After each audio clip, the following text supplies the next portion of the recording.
John told me to film a little video as I was cleaning my kitchen, so I am. I don't know if the Apple audio is going to be very good, but I am, what's today, the 25th?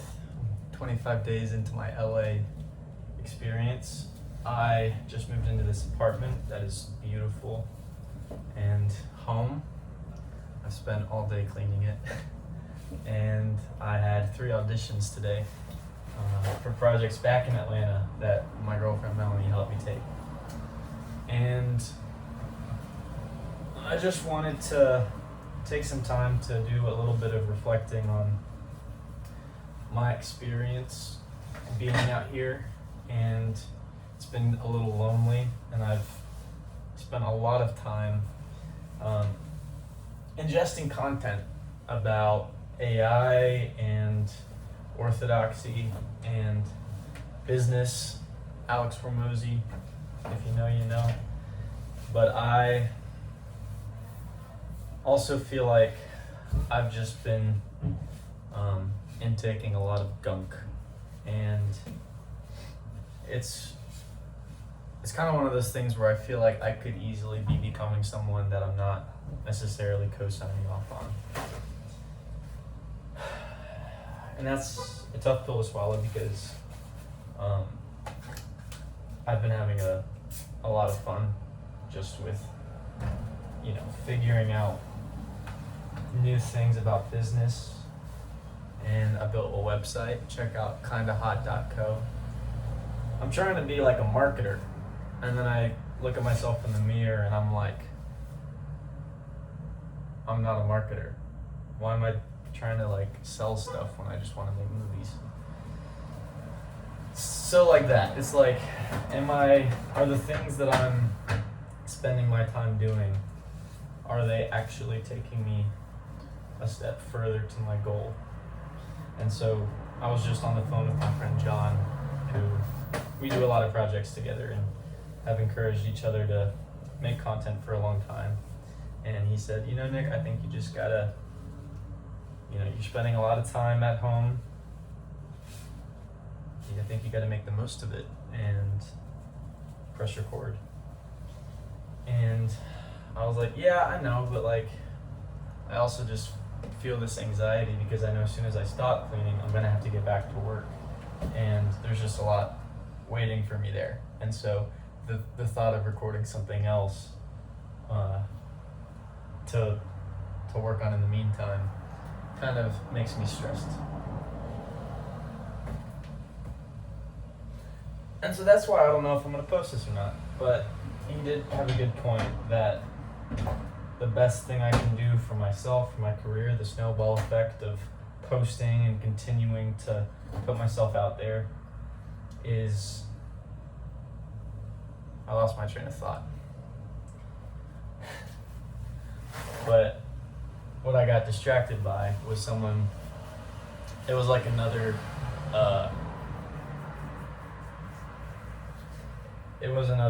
millionaire marketer salesperson who is doing better at life than me because he was a billionaire by 31. He basically said, if you have a success, you got to tell people about it. Otherwise, no one's gonna know. And one of the successes that I had 1 or 2 days ago, I booked Outer Banks a year ago. I filmed a little scene, got to meet Madeline Klein and Chase Stokes. They were lovely. They had a dog that I guess they were co-parenting. And it came out 3 days ago. And I had a very, very cute part. I got to take a shot with a beautiful actress, and that's pretty much all that happens in the show for me. Episode 6. But that idea of being vocal about it, because literally who would know if I don't say anything? It's it's something that I wrestle with because I feel like, even in this veiled attempt to talk about it, I feel like I'm being an attention snob. Also, I'm sorry I'm wasting so many paper towels. I'm cleaning someone else's stove. Sorry. I can be a little wasteful when I move into a place. And even living. I think I'm an American, and on top of that, I am a wasteful American. And I guess I can't really hide it at this point, but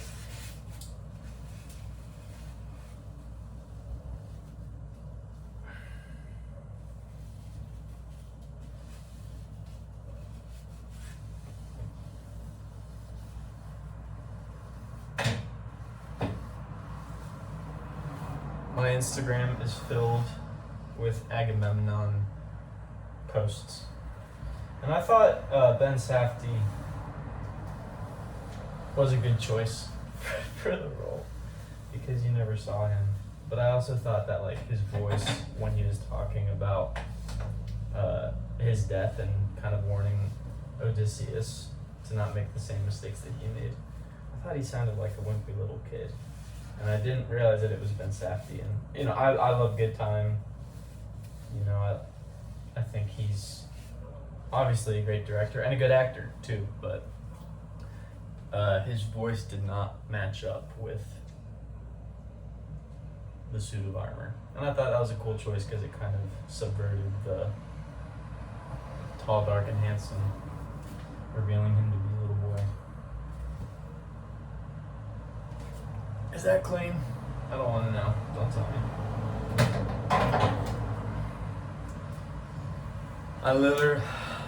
I literally moved this fridge earlier today and looked underneath. It was so gross. There were so many chocolate chips.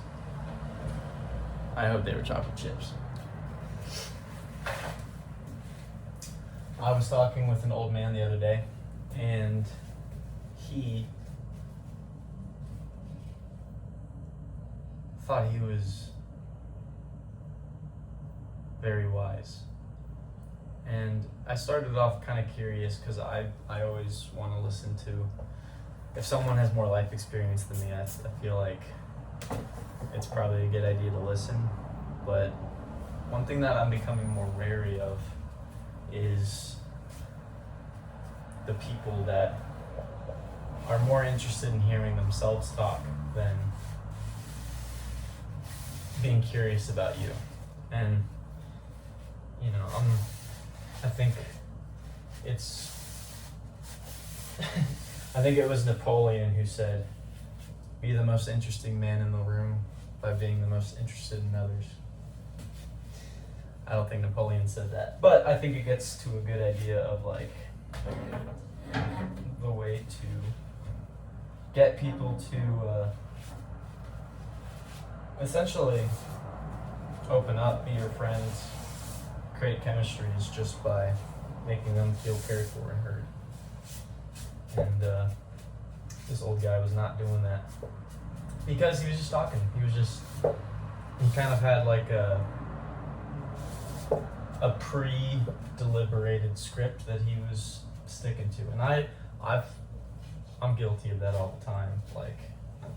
If I'm particularly fresh off of a new sort of thought pattern and idea, I like the way that I sound as I'm saying it, I will intentionally steer the conversation in a way where I can get my talking points across, and it always feels inauthentic and disingenuous.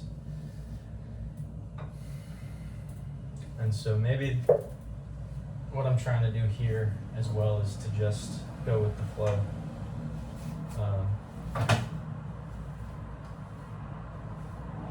I think the last thing I'll say is I'm learning about how to kind of be a man, in the sense that I'm very sensitive, I'm a people pleaser, and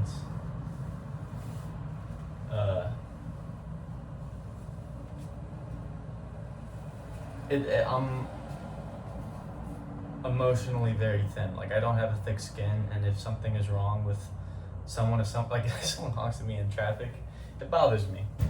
I just don't like getting in people's way. And in this season of life, I've had the honor of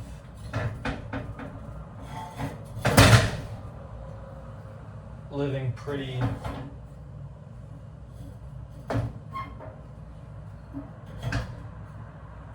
closely to a bunch of different people, and I've been getting in everyone's way. And the best people are people who understand that I'm doing my best and give me the benefit of the doubt and don't try to like force me to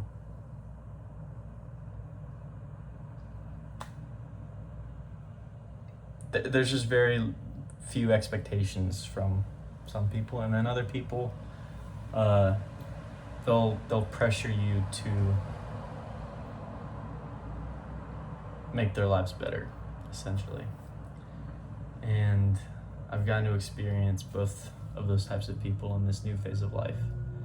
And I think one thing I'm learning is how to say no to those guys before basically the people pleasing person in me wants to say yes to those people immediately. And when I'm unable to like meet their demand, I have to like backpedal on my word, and that makes everything 10 times worse. Rather, if I just said no originally and kind of just said, I'm sorry, but no. I think it actually saves everyone a bit of grief. So I hope that resonates with someone. If you're watching this and you have any questions, let's start a conversation. I don't really expect many people to tune into this, but it could be something special. Anyway. Also, I shaved all of my body hair today, so I'm feeling like a slicked back seal. Alright, this has been TMI. Talk to you later.